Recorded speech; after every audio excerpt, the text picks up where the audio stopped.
Peut-on encore regarder cette caméra de maison d'oiseau sans l'Internet? Nous proposons des caméras pour nichoir Wi-Fi, des caméras pour nichoir PoE et des caméras pour nichoir sans fil à longue portée. Dans la dernière vidéo, nous avons montré comment utiliser cette caméra Wi-Fi standard pour nichoir sans Internet. Nous activons le point d'accès Wi-Fi intégré à cette caméra et utilisons notre téléphone pour accéder à ce point d'accès et regarder l'alimentation en direct de la caméra. Nous pouvons même télécharger et lire les vidéos enregistrées sur la carte microSD à l'aide du téléphone portable. Malheureusement, aucun point d'accès Wi-Fi n'est intégré à cette caméra plus large et à cette caméra sans fil à longue portée pour nichoir. Peut-on encore utiliser ces deux caméras sans Internet? La réponse est oui. Mais nous devons utiliser notre ordinateur. Nous devons connecter cette caméra à ce répertoire d'ordinateur et regarder la vidéo en direct de ces caméras. Laissez-moi vous montrer comment faire. Prenons cette caméra sans fil à longue portée pour le nid d'oiseau. Dans la configuration standard, nous devons connecter ce récepteur à un modem ou à un routeur pour que la caméra puisse avoir accès à Internet, puisque nous n'avons pas d'appareil réseau dans cette configuration. Nous allons connecter ce récepteur à cet adaptateur USB pour que l'ordinateur puisse accéder au flux en direct de la caméra.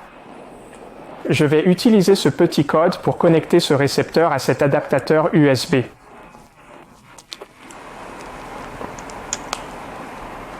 Passons maintenant à l'ordinateur pour connecter la caméra. Tout d'abord, nous devons installer le logiciel sur l'ordinateur. Nous disposons des versions Windows, Mac et Linux du logiciel. Le fonctionnement est à peu près le même.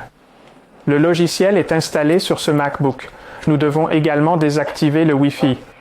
Sinon, le logiciel essaiera de rechercher la caméra par le biais de la connexion Wi-Fi. Nous devons maintenant donner l'adresse IP correcte à cet ordinateur. Comme cet ordinateur n'est connecté à aucun réseau, il n'y a pas de serveur DHCP pour lui attribuer une adresse IP correcte. Nous devons donc attribuer l'adresse IP manuellement. Allez maintenant dans les paramètres IP. Et nous allons changer le DHCP en manuel et donner l'adresse IP correcte à cet ordinateur. Nous devons également modifier le maître de sous-réseau et cliquer sur OK. Nous avons maintenant préparé l'ordinateur à communiquer avec la caméra.